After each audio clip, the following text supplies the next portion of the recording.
Part 1. Ithaca without its king. Hi, I'm Tixi, and today I'm going to tell you the incredible story of the Odyssey, one of the greatest adventures ever told. This is part 1 of our journey. So sit back and let's travel to ancient Greece.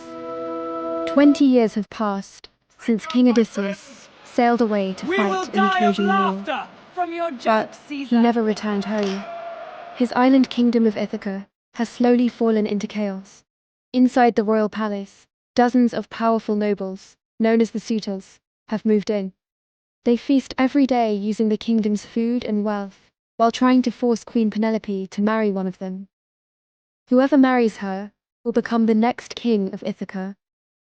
But Penelope refuses to give up hope. She believes her husband is still alive, somewhere across the sea. Their son Telemachus has grown into a young man without ever really knowing his father. Most people believe Odysseus is dead. Only Penelope, Telemachus, and the loyal servant Eumaeus continue to wait for his return. Meanwhile, the most dangerous suitor of them all, Antinous, is becoming impatient.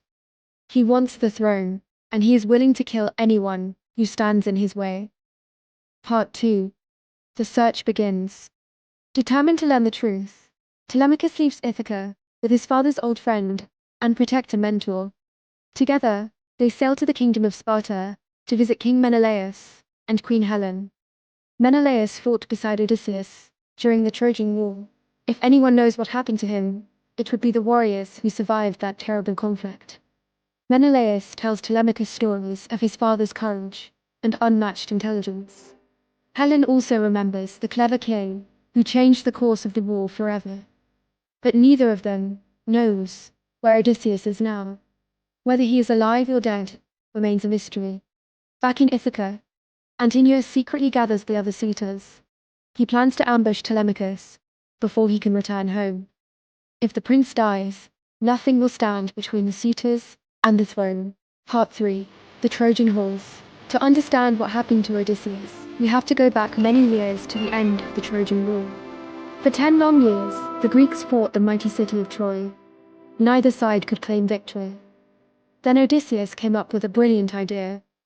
The Greeks built an enormous wooden horse and pretended to sail away. Hidden inside the horse were Greece's greatest warriors, while one man, named Sinon, stayed behind to convince the Trojans that the horse was a gift. Believing the war was finally over, the Trojans pulled the horse inside their city. That night, the Greek soldiers climbed out of the horse, opened the city gates, and allowed the Greek army to storm inside. Troy fell in a single night. The war was finally over. But Odysseus had unknowingly earned the anger of the gods. Part 4. The Cyclops. At last, Odysseus and his men began their journey. Searching for food, they landed on a strange island and entered a massive cave. The cave belonged to Polyphemus, a gigantic one-eyed Cyclops, and the son of the sea god Poseidon. The giant trapped them inside with a huge stone and began eating the Greek soldiers one by one. Odysseus refused to give up. He tricked the Cyclops into drinking strong wine until he fell asleep. Then Odysseus and his remaining men sharpened a giant wooden stake and drove it into the monster's only eye. Blinded and screaming, Polyphemus could no longer stop them from escaping. But as Odysseus sailed away, he made one terrible mistake. He proudly shouted his real name to the defeated Cyclops. Polyphemus called upon his father Poseidon to take revenge. From that moment on, the sea itself became Odysseus's greatest enemy. Part 5. Circe and the Underworld. Poseidon's storms pushed Odysseus farther and farther away from home. After losing many more men, they finally reached the mysterious island of Aia. There they met the powerful witch Circe. Using magic, she transformed many of Odysseus's men into pigs. Instead of attacking her, Odysseus confronted Circe and convinced her to return his men to their human forms. Circe warned him that reaching Ithaca would be impossible unless he first traveled to the land of the dead. Only there could he learn the fate the gods had chosen for him. So Odysseus prepared for the most dangerous journey of his life. Part 6.